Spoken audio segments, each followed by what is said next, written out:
I'm going to read a book called Rechenka's Eggs. It's about brightly colored eggs, and some of you might be painting Easter eggs this week. Babushka lived alone in a dacha, a little house in the country, but she was known far and wide for the fine eggs that she lovingly painted.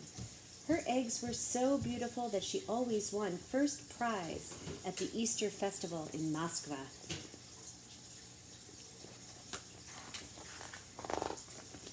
Each day, Babushka would take the shell of an egg from her basket and paint it in wonderful designs, using the shapes of stars and flowers, triangles and circles. Through the long, cold winter, Babushka painted. Look at those eggs. That's babushka. Babushka is another word for grandma. Then one day after a snowstorm, Babushka went outside. She could still hear the faint sound of falling snow. It was a sound like soft rain. Herds of caribou came to feed at Babushka's because the grasses they usually ate were covered with snow. A miracle, she whispered as she fed some. These wild things have found their way to me. Look, a caribou looks something kind of like a reindeer. Just then, a flock of noisy geese honked loudly overhead. As they glided over the snow, one of them faltered and fell from the sky. Babushka went to where the goose lay crumpled in the snow. A hunter did this, she grumbled. She carefully picked up the goose and took it back to her little house.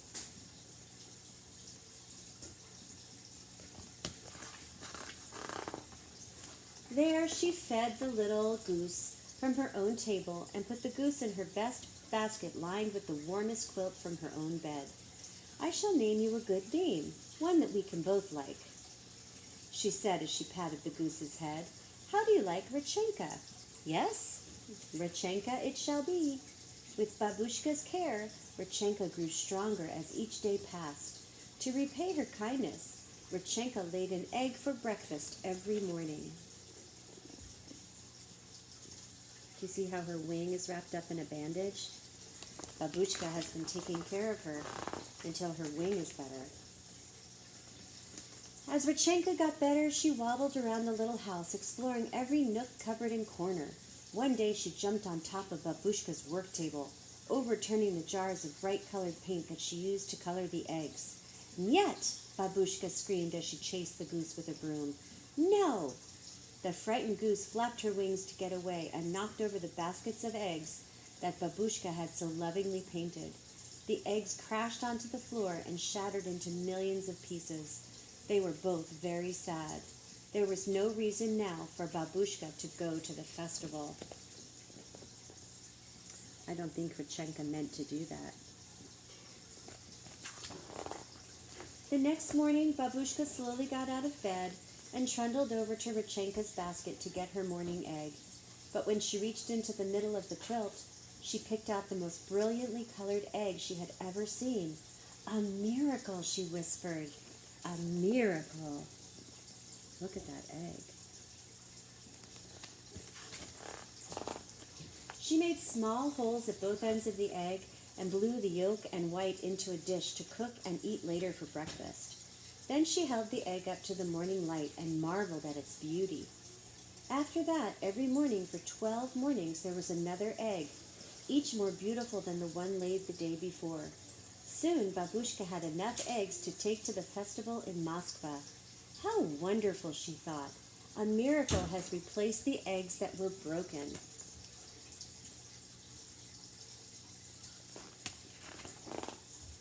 "Spring is here, my little friend," Babushka said to Rechenka the morning of the festival. "So now you will be flying off to the north with your flock." She bustled to the hearth fire and brewed some of her most favorite tea. The two shared a saucer of tea with kulik, a sweet Easter bread. She covered each piece with pashka, a spread of cheese, butter, and raisins. They savored each bit together. "One for you, one for me," Babushka chanted. "Da, my little friend. I shall sorely miss you, but you are a wild thing, and a miracle sent you to me. It would not be right to ask you to stay here with me forever." When Babushka left her little house, She took one last look at Rechenka sitting on the doorstep. She waved, then took determined steps for Maska with the basket of precious eggs.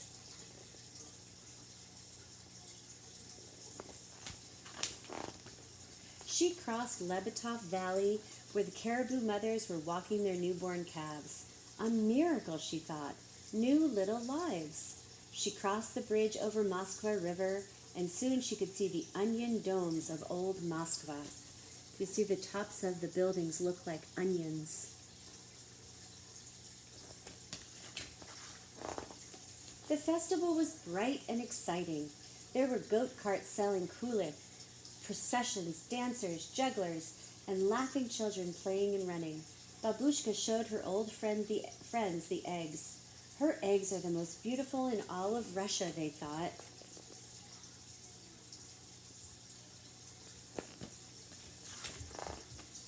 Look at them, the elders said. They almost glow as if the paint is part of the shell itself. The judges picked Babushka's eggs as the most beautiful. Babushka was so happy. She beamed as she looked at the first prize, a feather bed quilt.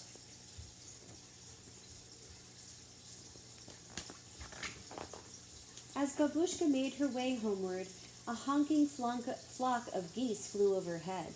Babushka gave them a long, lingering look. She wondered if Rechenka was one of them.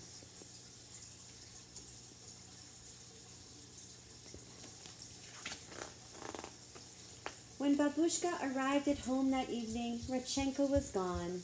Alone, she put the new quilt on her little bed. She brewed a cup of tea, ate the last of the kulik and pashka, got into bed with her favorite book of poems, and drifted off to sleep. She hadn't noticed Rechenka's basket.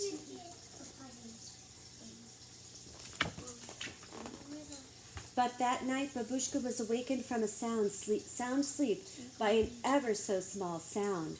It was coming from Rechenka's basket. She hobbled closer and saw a glorious egg, but this one was different from all the others. It quivered and moved. It made tiny muffled sounds. The egg jumped, bumped, rolled, and pitched in the basket. Do you see what's in the egg?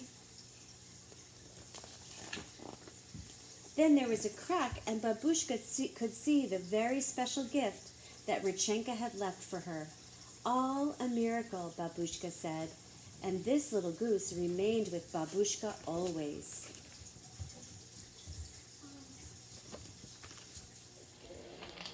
So now that we've read a book about Rechenka's eggs, we're going to do 2 egg painting activities. I just made some watercolor paint by adding a little bit of food coloring to a little tiny bit of water, and I cut some doilies into the shape of an egg.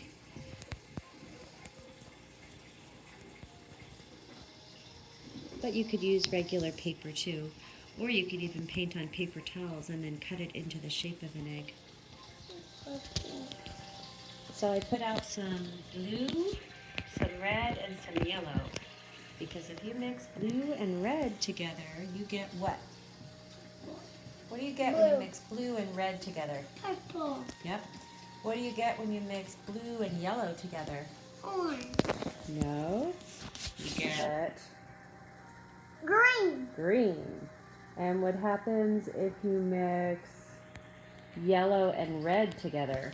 Orange. Orange. That's right. This is our second egg activity. I'm going to make an egg with glue.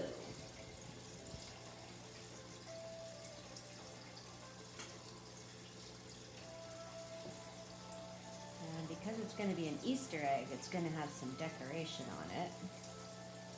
Maybe some polka dots. Maybe a stripe here and there. Maybe a couple of those. What do you think, Coco? Like that? Yeah. And then... Who's that for? I'll show you. Then we're going to put some salt on it. And we're going to let it dry for a little bit. And then we're going to paint it. And then we are going to paint it. How do you know? You are right. How does she know? She's a smart cookie. Okay, thank you.